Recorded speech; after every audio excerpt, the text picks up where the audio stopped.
Alors, Madame Monchamp, merci d'être revenue sur ce salon, parce que vous l'avez déjà pratiqué dans des vies antérieures. On est vraiment ravis de vous accueillir. Et je voulais vous poser une première question.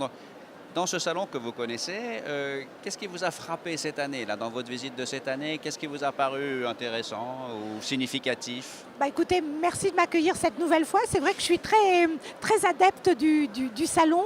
Ce qui m'a frappé, déjà, je dois le dire, c'est vraiment l'affluence. Les personnes viennent chercher de l'info, viennent se renseigner, viennent dialoguer, viennent prendre du temps.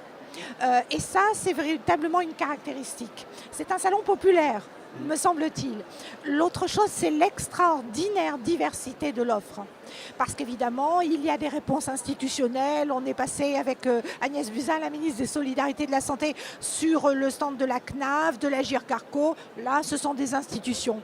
Et puis, nous avons pu découvrir ce fauteuil qui permet de passer des marches pour des personnes à mobilité réduite.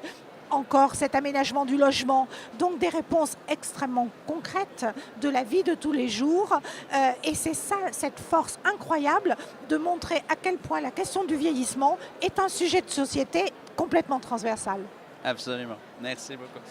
Et alors, vous êtes président de la CNSA, la Caisse nationale solidarité et autonomie, là, qui finance les projets des conférences des financeurs, Oui. qui est une des grandes réussites de la loi ASV. De la loi ASV 2015, oui. Donc, est-ce que vous pouvez nous dire un peu quels sont les grands projets de la CNSA, quelles lignes stratégiques vous avez définies avec votre conseil? Alors, effectivement, la Caisse nationale de solidarité, vous savez, je dis c'est le petit cousin de la CNAM, de l'assurance maladie pour le médico-social. Ouais. Un périmètre qui est important, les Français ne le savent pas, 26 milliards d'euros.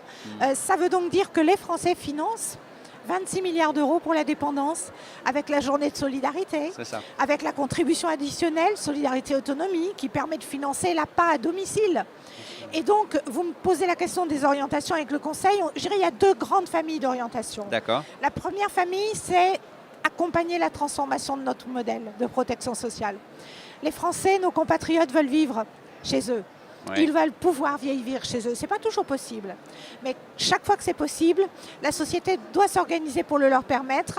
Et donc la CNSA, par des financements appropriés, par un soutien à une offre intelligente, par l'animation des réseaux sur les territoires, doit permettre cette transformation de notre modèle de protection sociale. Nous devons aussi faire que les institutions, vous savez, les EHPAD, qui font parfois un peu peur et qui vivent en ce moment des moments assez difficiles, puissent eux-mêmes se transformer. Moi, j'ai l'habitude de dire dans une logique domiciliaire. L'EHPAD doit véritablement être un domicile de remplacement et c'est ce qui doit guider sa transformation. Ça, vous voyez, c'est sur la question de la transformation du modèle, dans la droite ligne de ce que Agnès Buzyn, la ministre des Solidarités et de la Santé, Sophie Cluzel, la secrétaire d'État aux personnes handicapées, nous proposent dans leur feuille de route. Et puis après, il y a une transformation de la CNSA, l'objet CNSA, l'établissement public. D'accord. Il faut que nous soyons une agence, plus qu'une caisse.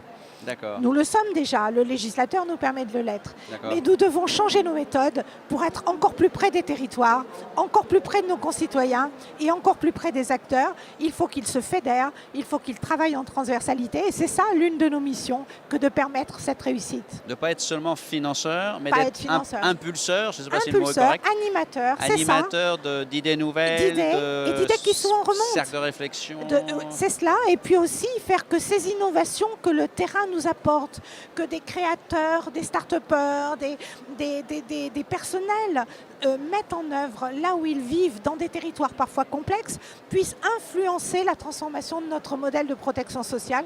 C'est ça une fonction d'agence et véritablement c'est notre détermination. D'accord. Merci infiniment, Merci à Madame vous. Monchamp. Merci beaucoup.